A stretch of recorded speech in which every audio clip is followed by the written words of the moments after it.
Bonjour Anthony Morel. Bonjour. Bah oui, parce que vous nous parlez d'une entreprise américaine qui veut ressusciter les mammouths. Et en fait, c'est très sérieux. Oui, alors c'est un petit air de déjà vu, hein, une équipe de scientifiques qui dépense des millions pour faire revivre des animaux préhistoriques. C'est vrai que ça rappelle un certain Jurassic Park. Alors ici, il n'y a pas de T-Rex ou de Vélociraptor, mais cette start-up qui s'appelle Colossal, nom très bien trouvé, veut ressusciter ou sortir de l'extinction le mammouth laineux, espèce disparue il y a 4000 ans. Alors derrière cette initiative très sérieuse, un généticien réputé qui s'appelle George Church, il est professeur à Harvard, notamment connu pour son rôle dans le séquençage du génome humain et de la technologie CRISPR, les ciseaux moléculaires.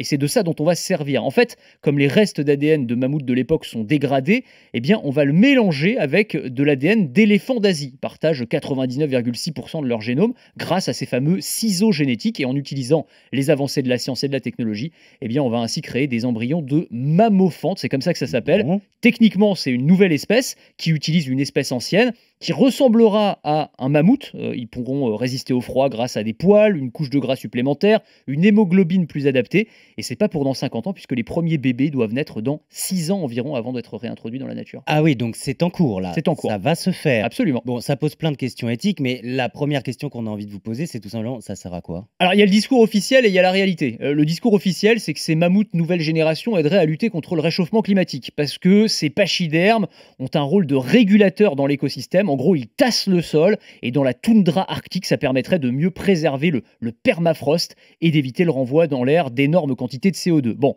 c'est une explication qui est assez fumeuse à Oui. écouter un certain nombre d'experts.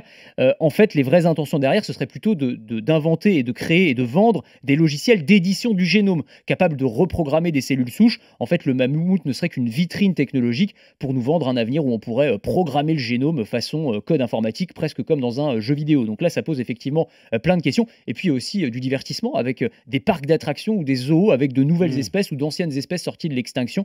Et d'ailleurs, comme une ironie de l'histoire, parmi les investisseurs de cette entreprise, eh ben, il y a l'ex-PDG de la société de production de Jurassic Et World, voilà. les films. Donc c'est vraiment la réalité qui rejoint la fiction, quoi. Bon, en fait, la vraie raison, c'est de faire de l'argent, encore et toujours. Parce qu'on peut aussi imaginer ça, après les mammouths, on peut imaginer ça pour les dinosaures, pourquoi Alors c'est pas? pas possible. Non, non, je vous rassure tout de suite, parce que les mammouths, ça date d'il y a 4000 ans, donc on peut retrouver de l'ADN exploitable. Les dinosaures, c'est 66 millions d'années. Oui, c'est vrai. Donc c'est pas possible, l'ADN est illisible, inexploitable, même si ça fait partie des rêves d'un certain Elon Musk, Ah. dont l'un des bras droits disait il y a quelques mois qu'il pourrait construire un Jurassic Park. Bon, il n'a pas expliqué comment il comptait s'y prendre, donc c'est un peu facile de dire ça.